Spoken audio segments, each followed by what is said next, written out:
Make a career of humanity. Commit yourself to the noble struggle for equal rights.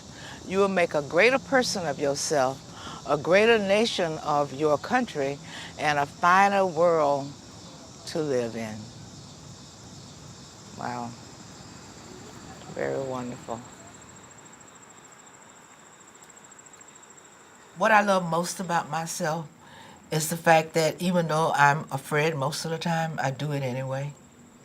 That somehow I muster up the courage to take a big leap. And I always believe in listening attentively with respect to people. And in my listening to what they say, but more importantly, listen to what they don't say. And that has served me very well.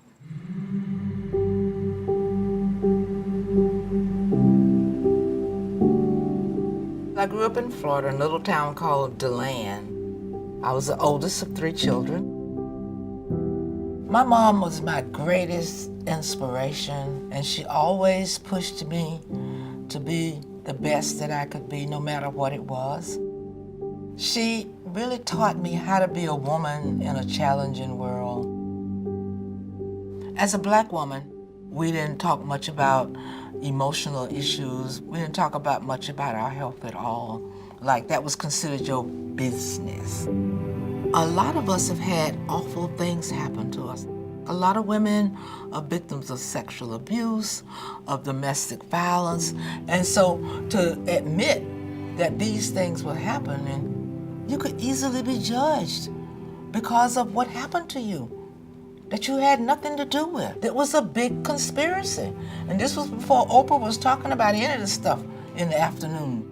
I call it the conspiracy of silence. I did not know Black women around the country. I hadn't traveled, I didn't know people. Why would I know people anywhere? The National Women's Health Network, I became a board member. And I remember one day we were in Ann Arbor, and I said to Norma Swenson, I'm thinking I'd like to do a report on Black women's health issues. What do you think about it? She said, I think you should do it. Don't let any grass grow under your feet. I moved to Atlanta to have the first national conference on Black women's health issues. We thought we'd have 200 to 300 women come. We had close to 2,000. Never before had that many Black women come together around health. What we tapped into was the emotional health. And my idea is the head runs the rest of the body. You gotta clean the cobwebs out of your mind and get your mind straight. And then it will direct the rest of the body. So we were appealing to these women's pain. And I took that model and brought it over to the Black Women's Health Project. And we started forming self-help groups. And what we learned that was so important, that this technology works for you no matter who you are, no matter what color you are, no matter what your ethnicity is, everybody's got their story inside of them. I can remember at the end of our very first session, one of the women stood up and said, I think our theme should be, we're sick and tired of being sick and tired.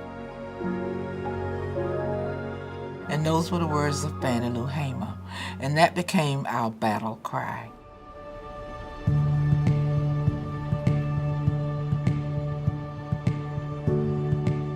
Byllye is the heart and soul of Black women. She understands Black women at their core. She is the embodiment of the lived experiences, understands the challenges, the fears, the triumphs, the hopes and dreams of Black women. And there is no greater advocate for our health and wellness than Byllye Avery. You can cry, you can laugh, you can get angry, you can go through all those range of emotions, and she made that be okay by starting it, by just, storytelling on Spelman's campus, all the way to Black Women's Health Imperative becoming a national organization. she did that. And she made it easier for me to come up and be able to carry the torch forward. When I was a young public health professional, I met Byllye Avery at a Black Women's Health Project conference.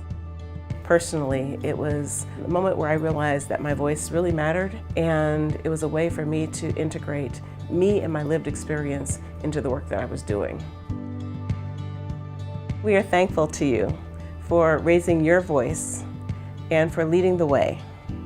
At the Center of Excellence, we are committed to listening to Black women's voices in the advancement of Black women's livelihood. Health means my entire body. From my earrings, to my blood pressure, to my weight, to my heart, to my soul. It is everything of who we are.